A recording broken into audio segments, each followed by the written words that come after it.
Bonjour et bienvenue une nouvelle fois sur Aki Télé. Aujourd'hui, on a une émission un peu particulière. On est accompagné par Monsieur Philippe Pasquis, qui est le directeur du pôle travail de Libourne. Alors, c'est quoi? Écoutez, on va y demander. Monsieur Pasquis, bonjour. Bonjour. Alors, le pôle travail Libourne, c'est quoi? Pôle Travail Libourne, ça regroupe deux ESAT, deux établissements au service d'aide par le travail, gérés par l'association APEI du Libournais et qui accueille et accompagne à travers des activités professionnelles des personnes en situation de handicap. Alors, ici, donc, il y a plusieurs ateliers, on a vu. Exact. On verra les images au fur et à Oui. mesure de l'émission. Exact. Vous avez aussi un restaurant, Oui. qu'on ira voir aussi tout à l'heure. Alors, qu'est-ce que vous proposez au personnel que vous recevez? Alors nous proposons aux personnes accueillies, donc travailleurs d'ESAT, des activités de prestation, des activités de production pour développer leurs compétences.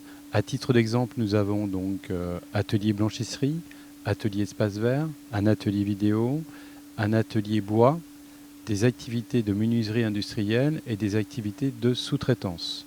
Donc ces activités permettent de développer les compétences des personnes accueillies, de développer aussi leur bien-être, leur savoir, leur savoir-être. Alors, les gens que vous accueillez, ce sont des personnes qui sont handicapées physiques, mentaux, les deux ou autres? Alors on a différents types de difficultés ou différents types de personnes en situation de handicap. Historiquement, les associations de parents, c'est souvent la déficience, le handicap mental. Avec l'évolution des publics, on a des personnes donc accueillies qui relèvent plus de troubles psychiques, de troubles comportementaux, voire de troubles autistiques. Donc on est sur un public plus divers. Alors, ici, vous accueillez combien de personnes? Sur les ateliers de la Balastière, on accueille 127 personnes. Alors, ces personnes, elles sont pour venir un peu dans le jargon de l'école, Oui. Ce sont des demi-pensionnaires, des pensionnaires, ou ils viennent le matin, ils partent le midi manger chez eux, ils reviennent l'après-midi, ça se passe comment? Alors c'est des personnes adultes donc, qui ont de 18 à 60 ans. Elles travaillent en journée, principalement du lundi au vendredi, en journée donc de 8h à 16h30. Elles ont la possibilité, donc, en termes de restauration, on mange sur le restaurant industriel à Sodexo, puisque nous sommes en zone d'activité industrielle sur Libourne. Alors, vous parliez, que vous recevez des enfants, des personnes Oui. handicapées de 18 à 60 ans, ça veut dire que vous amenez jusqu'à la retraite? Principalement, majoritairement. Voilà, les premières personnes qui ont été accueillies dans les années 70-80, là 80, partent à la retraite maintenant, ont un parcours ESAT de 30-40 ans. Une partie des personnes accueillies partent à la retraite comme la retraite de droit commun. La majorité partent à 60 ans en termes de droits de prestations. Et d'autres personnes donc, passent par les AT, puis réintègrent les milieux ordinaires. Alors, les ateliers que vous avez ici, est-ce que ce sont des ateliers, comment je pourrais dire ça, où on apprend aux gens à passer un peu de temps, ou sont vraiment des ateliers productifs qui travaillent pour des entrepreneurs extérieurs? J'allais dire les deux parce que on part du principe que chaque personne sait faire quelque chose. Chaque personne a une compétence. Donc certaines feront quelques gestes, quelques travaux, et d'autres seront beaucoup plus polyvalentes en termes de travaux, en termes de compétences. Donc chacun a sa place. Chacune a sa place, du petit geste jusqu'à une activité professionnelle inclusive, j'allais dire. Quand on prend l'atelier blanchisserie, Oui. vous avez des vraies machines professionnelles. Oui, on a des vraies machines professionnelles. C'est une blanchisserie aseptique. Donc, c'est-à-dire, on traite le linge, c'est la marche en avant. On va du sale vers le propre. Parce que vous l'avez aussi. Oui. Donc, on fait le lavage, le repassage. Voilà. On a une calandreuse, donc on est équipé comme une blanchisserie industrielle, mais à taille humaine. Voilà, à taille humaine, voilà. Puisqu'on traite 1,5 tonne par semaine. Alors que les grosses blanchisseries, c'est plusieurs tonnes par jour. Bien sûr. Donc la marque de fabrique, j'allais dire, de l'ESAT ou de l'association, c'est d'avoir des ateliers à dimension humaine, de rester à dimension humaine pour les personnes accueillies. C'est-à-dire que par atelier, il y a quoi? Il y a 5, 6 salariés? Un peu plus peut-être? Par atelier, donc En moyenne? Alors, salariés, ce sont les moniteurs qui accompagnent. D'accord. Et après, les personnes Ouais, accueillies, on parle de travailleurs des ZAT. je parlais des personnes handicapées. Ouais. Donc, par atelier, exemple, sur l'atelier blanchisserie, on est une vingtaine. Sur l'atelier conditionnement, une quarantaine. Sur la menuiserie, le bois, une vingtaine. Et sur les espaces verts, donc on a 3 équipes espaces verts. Donc, une équipe égale un camion de 9 places.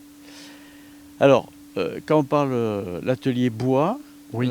vous faites des actions particulières, vous faites des caisses à vin, On vous fait- faites des étagères. Qu'est-ce que Exact. vous faites comme genre de produits? Alors, Et c'est des sur- produits qui sont professionnels. Oui, donc on parle, donc on fait de la prestation ou de la fabrication. La prestation, c'est la caisserie bordelaise, donc on travaille, on fait de la caisse bois pour le vin, pour le conditionnement du vin, ou d'autres clients comme Vigneron et Tradition. Et après, avec un client majoritaire qui s'appelle Sacré PLV, sur les 2 ESAT, que ce soit l'atelier menuiserie industrielle de l'ESAT du Breuil ou l'ESAT La Ballastière où nous sommes, on parle de l'idée d'un présentoir en bois. On fait la conception, la validation avec le client, puis la fabrication. Donc là, on n'est pas en prestation, on est vraiment en conception, en fabrication, jusqu'au produit fini. Alors, vous avez aussi après un atelier où vous faites du cartonnage, on peut dire ça? Oui, du cartonnage, de la sous-traitance. Ouais. Donc, c'est pareil, c'est une présentation de produits pour Oui. les grandes surfaces, pour les magasins? Alors, à la fois pour les grandes et moyennes surfaces, donc on va faire du pliage, du montage de box, du conditionnement. Parfois, on va remplir les box avec des articles. Et nous faisons aussi souvent en ESAT de la mise sous pli, des petits conditionnements. Exemple, je ne sais pas si on peut le dire, on va le dire. Dites-le. Mais je crois que voilà, on fait les lettres du Père Noël, j'en dirai pas plus. D'accord, vous êtes assistant du Père Noël. Yes. Oui, pardon. ça c'est Oui, génial, voilà, ça. voilà. Ça c'est génial. Vous voyez les enfants, quand vous faites un petit courrier, ça arrive ici aussi. Et après, parce que Libourne ici, c'est quand même le secrétaire du Père Noël, ça faut pas l'oublier. Alors, vous avez aussi un autre atelier vidéo, donc c'est Oui. une grosse concurrence pour nous, Oui. évidemment. Ouais. Dans cet atelier vidéo, vous faites quoi?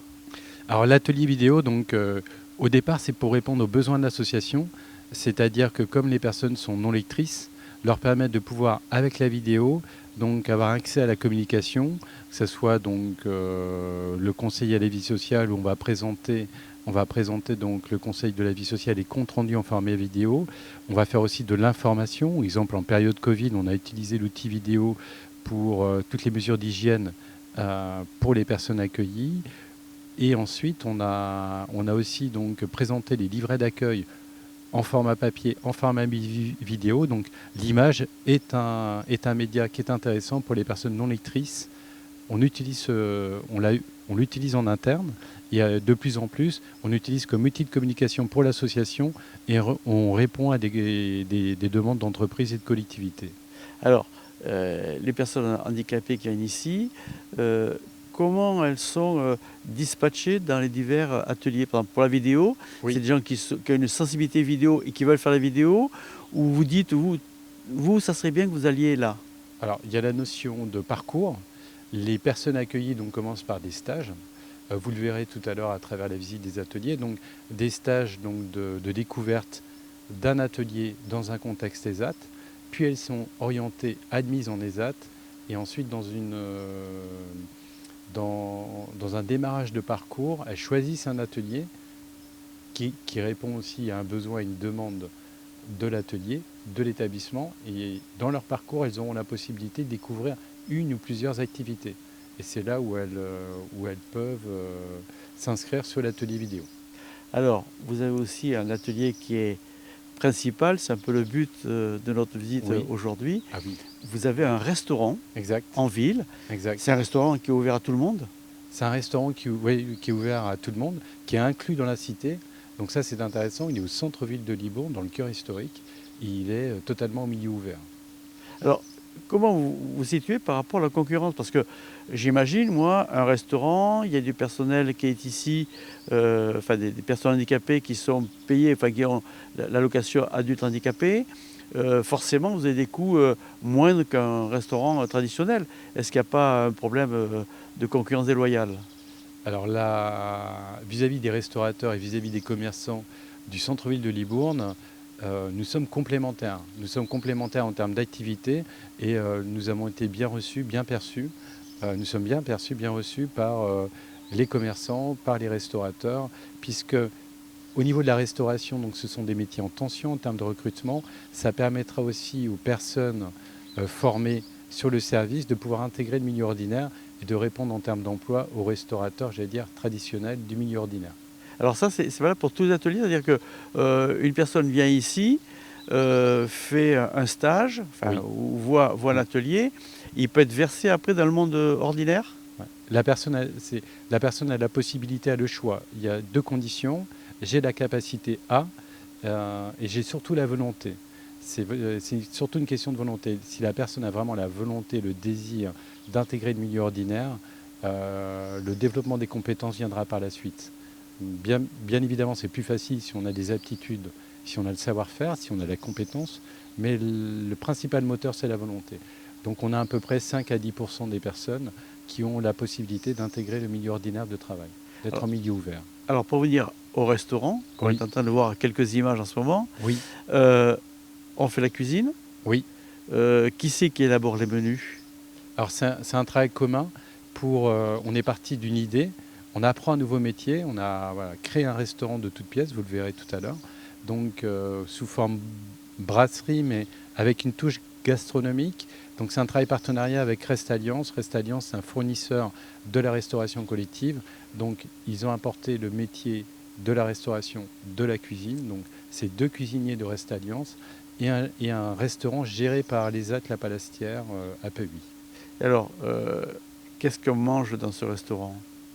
Qu'est-ce que nous mangeons sur les restaurants? Donc on mange des entrées, plats, desserts comme dans tous les restaurants, mais là on a vraiment une touche gastro. Alors j'ai pas un menu en tête, hein, ou j'ai pas le menu du jour en tête, mais vraiment il y a une touche gastronomique avec les produits locaux, avec les produits du terroir.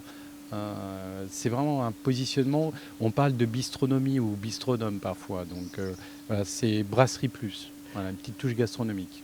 On peut avoir une idée du prix des repas? Alors la volonté de l'association, c'était d'avoir un positionnement un peu gastro, enfin un peu, et puis surtout d'être intéressant, attractif en termes de menu. Donc l'entrée plat dessert, la formule de jour, elle est à 18 euros. Ensuite, entrée plat ou plat dessert à 14 euros. Et ensuite, vous avez un menu à la carte, voilà, la grillade du jour, la salade du jour, le plat végétarien, etc. Ah oui, vous Voilà. faites attention aux personnes qui ont des régimes spéciaux. Voilà. Après, de toute façon, les personnes nous appellent, que ce soit sous forme que ce soit pour les plats végétariens, sur les allergies. Et la particularité aussi des ZAT, c'est de promouvoir les produits du terroir, mais aussi de promouvoir les productions des ESAT à travers la France. La carte des vins, c'est majoritairement des vins produits par les ESAT. Ah oui, donc vous faites un complet, c'est-à-dire que C'est ça. parce que ici vous ne faites pas de vin, Non. mais il y a des ESAT qui font du vin Exact. et vous fournissent la matière. Dans le Bordelais, oui, on va dire dans le Bordelais. Soyons En tout chauvins. cas, voilà. Dans le Bordelais, on a plusieurs producteurs de vin, ESAT. Donc, on a l'ESAT du Puche, qui produit un vin. On a un Grave, on a 2-3 autres vins. Alors, j'ai pas les appellations en tête. Et on a aussi du vin d'Anjou qui vient d'un autre ESAT. Donc on a sélectionné des vins et la monitrice d'atelier, l'un de ses premiers métiers, c'est d'être sommelière. Voilà. Donc c'est bien. On a pu constituer avec l'association et l'aide d'Agnès une carte des vins sympa avec des producteurs d'ESAT. Alors ce restaurant, il est unique en France ou il y en a plusieurs? Alors la référence, le restaurant qui est très connu, ou les restaurants qui sont très connus, ce sont les cafés joyeux, puisqu'ils mettent en avant, ils recrutent des personnes trisomiques. Les cafés joyeux, ils sont implantés un petit peu partout dans les grandes villes en France. Mais je pense que ce type de restaurant, on a souvent en ESAT, dans le secteur médico-social, des restaurants d'entreprise. Mais on a peu de brasseries, peu de restaurants à part entière, intégrés comme ça dans la cité, comme ça l'est. Donc je pense que c'est assez novateur. Voilà, c'est une prise de risque de l'association qui est saluée par la population, puisque la population répond présente. Donc, Et donc le client, lui, quand il vient à votre restaurant, oui. il est plutôt conquis? Oui, je crois. Bah, de toute façon, bon, après maintenant, il y a des étoiles, des notations pour tout. On est à 5 étoiles, mais bon, voilà. Mais en tout cas, ce qui compte, c'est surtout les appréciations. Mais là, c'était le challenge, hein. Nous sommes ouverts depuis le 4 septembre. C'était surtout d'être un rendez-vous à la fois inclusif, mais avant tout, c'est un rendez-vous gastronomique, donc gustatif. Donc voilà. Alors, on va revenir un peu sur l'administration de Oui, l'ESAT. Vous êtes donc le directeur, oui, vous avez des collaborateurs qui sont oui, des moniteurs. oui, Alors, première question, comment vous êtes financé oui. de votre association? Mhm. C'est du financement d'État, départemental, régional? Alors c'est un financement qui dépend de l'Agence régionale de santé, donc du ministère de la Santé et des Solidarités. Donc les ESAT, nous avons un nombre de places, donc un coût à la place, une dotation globale de financement. Donc exemple, le coût à la place, nous sommes à 13 500 euros par place, donc Par vous, an? par an, Ah oui. ouais, par an. Vous multipliez par le nombre de places, vous avez une dotation globale de financement qui permet de financer principalement, on va dire, tout le personnel nécessaire, administration, gestion, encadrement des ateliers, développement des activités de soutien éducatif, psychologique, soutien médico-social. Et ensuite, et le métier principal, c'est vraiment le métier moniteur d'atelier. Et après, on a la chance d'avoir un plateau technique pour les personnes accueillies et leurs familles. Et le deuxième mode de financement des AT, c'est les activités de production de prestations, le chiffre d'affaires, les ventes. Donc le budget entreprise. Donc on a un budget médico-social et un budget entreprise. Alors, pour être moniteur chez vous, Oui, qu'est-ce qu'il faut? ben, c'est un certificat d'aptitude aux fonctions de monitorat, d'encadrement des ateliers, donc avec une école spécialisée. C'est-à-dire que la personne, par exemple, ici, si elle est menuisier, Ouais, il faut qu'il soit d'abord c'est menuisier ça. avant de venir chez vous. Ouais, les deux. Donc il faut une compétence technique et ensuite passer la formation de moniteur d'atelier. Et pour tout ça, il y a un chef d'orchestre, vous. Il y a plusieurs chefs d'orchestre. Voilà. Moi, je dirige, j'anime, je coordonne pour l'association 1PEI le pôle travail. Ensuite, on a une direction adjointe par établissement sur la gestion, on va dire, médico-sociale ou opérationnelle du quotidien. Et nous avons aussi la chance d'avoir un chef d'atelier sur la gestion des activités de production. Alors, pour vous, qui êtes directeur, Oui. comment on fait pour devenir directeur? Ah, comment on fait pour devenir directeur? Après, c'est d'abord une sensibilité humaine. Voilà. On est, voilà, c'est selon son origine, son éducation. Voilà. Pour ma part, mes parents étaient dans le bénévolat, donc voilà, on avait l'intérêt pour l'autre. Et pour ma part, donc, j'avais plutôt un profil management, gestion, commerce. Je ne me retrouvais pas dans les années 90 dans ce type de, voilà, dans, dans une logique financière ou économique, ça ne me ressemblait pas. Et bon, j'ai eu la chance, voilà, d'ouvrir la porte d'un ESAT, d'être embauché dans un ESAT. Et ça fait 30 ans maintenant, quasiment 30 ans, que je travaille dans le secteur médico-social et pour les personnes accueillies. Mais votre formation initiale, c'est quoi? Commerce. Commerce. Donc, Commerce et rien à gestion. voir. Non, commerce et gestion. Et Ouais. donc, être dans les AT, vous avez appris sur le tas? Ah oui, j'ai appris sur le terrain et après, de toute façon, on a des tuteurs, hein, c'est un peu comme aux États-Unis, voilà, on a des mentors. J'ai eu un premier tuteur, un directeur général d'association qui m'a voilà, montré le chemin, voilà, formé, fait découvrir le secteur médico-social et surtout bon, les personnes accueillies, je veux dire, les personnes qui sont accueillies en établissement de service médico-social, ce sont des personnes à part entière qui ont leur singularité, leurs différences et en ESAT, des compétences à faire valoir. Alors, vous m'avez parlé tout à l'heure qu'il y avait deux structures, une ici, Oui, à Libourne, exact. et la deuxième, elle se trouve où? À côté de Coutras, sur la commune Les Églisottes, les Chalors. Et eux, là-bas, ils font quoi exactement? Donc, nous avons 3 ateliers, menuiserie industrielle, sous-traitance, conditionnement comme les ateliers Balastière et 2 équipes espace vert.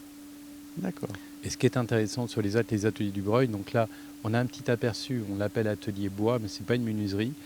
Sur les ateliers du Breuil, c'est une menuiserie donc avec tout un niveau d'équipement important qui nous permet voilà, de faire des combinaisons de production. Exemple, l'atelier menuiserie va fabriquer des éléments en bois qui vont venir ensuite en sous-traitance sur la fabrication des box. Donc on joue les complémentarités. Alors, imaginons que moi, je souhaite faire par exemple un meuble, Oui. moi en tant que personne Oui, individuelle, bien sûr.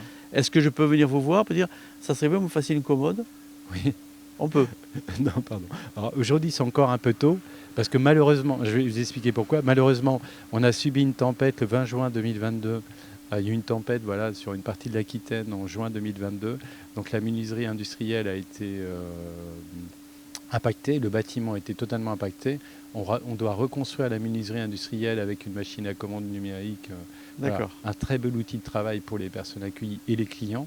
Donc là, quand on sera en 2024 avec cette nouvelle menuiserie, on pourra répondre à des demandes un peu plus spécifiques. Là, Alors, actuellement, on est un petit peu en mode dégradé. oui, oui. Mais donc, alors, là, pour tous les ateliers que vous avez parlé, donc, Oui. mis à part le bois, on a compris, la lingerie, je peux amener mon linge ou c'est forcément réservé à des professionnels? Alors là, c'est principalement des entreprises et collectivités, l'hôtellerie, la restauration, les entreprises sur les vêtements de travail. Et ensuite, on a des foyers d'hébergement, voilà, des structures foyers. On a très peu de particuliers sur la blanchisserie. Alors, pour la partie vidéo, Oui. je veux faire, par exemple, je me marie la semaine prochaine. Oui, Je peux vous demander à vous de me suivre pour faire un reportage du mariage, par exemple? oui, c'est possible. Ouais. C'est possible. Exemple, prochainement, on va faire un reportage pour la Semaine Bleue. C'est la Semaine Bleue des personnes âgées. Et donc, on va filmer une prestation théâtrale avec des personnes âgées qui va ouvrir la Semaine Bleue sur Libourne. Donc, mais pour un particulier, on pourrait faire, bien évidemment, suivre un mariage. C'est une prestation tarifée, mais c'est possible. D'accord. Et alors, pour revenir au restaurant, puisqu'on Oui. va conclure dessus, Oui. ce restaurant, il est ouvert midi et soir ou que le midi? Alors, il est ouvert du lundi au vendredi midi, quasiment toute l'année ou 47 semaines par an. On aura 5 semaines de fermeture.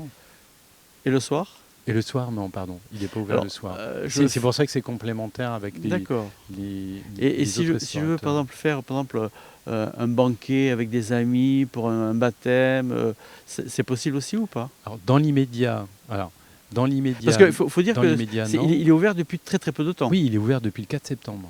Donc dans l'immédiat, non, mais après, de toute façon, je pense qu'on va avoir des demandes pour réserver des restaurants voilà, à titre, réserver le restaurant pour soi, pour un événement ou autre. Et faire aussi l'action traiteur aussi peut-être? Peut-être, ouais. Donc c'est des choses qui vont venir au fur et à mesure. On va monter on va monter en gamme Oui. et on va monter en compétences et en prestations. Et donc on a aussi sur les restaurants une salle de séminaire au premier étage équipée qui permet donc à la fois de louer la salle et de proposer une prestation de restauration. Bah, écoutez, Ouais. Donc vous allez voir par vous-même tout à l'heure. c'est parfait. Voilà, merci à vous. Merci de nous avoir reçus ici Avec plaisir. à Libourne. Écoutez, moi je vous propose de visionner et de faire vivre ce reportage. Et je vous donne rendez-vous pour une toute prochaine émission. À bientôt, bye bye. Vous connaissez ce restaurant? Eh bien écoutez, là on est en train de faire connaissance et je pense que nous allons prendre un petit abonnement pour la suite. Vous connaissiez? Alors je savais que j'avais entendu parler lors de l'ouverture de cette initiative que je trouve géniale. Donc en plus de faire une bonne action, on mange bien parce que la nourriture est juste délicieuse, donc tout est parfait. Et l'accueil aussi. Bon appétit! Merci, au revoir. Comment trouvez-vous ce restaurant? Très très bien, excellent. D'ailleurs, mon assiette est vide. À recommander? Ah oui, oui, oui. Merci. Merci.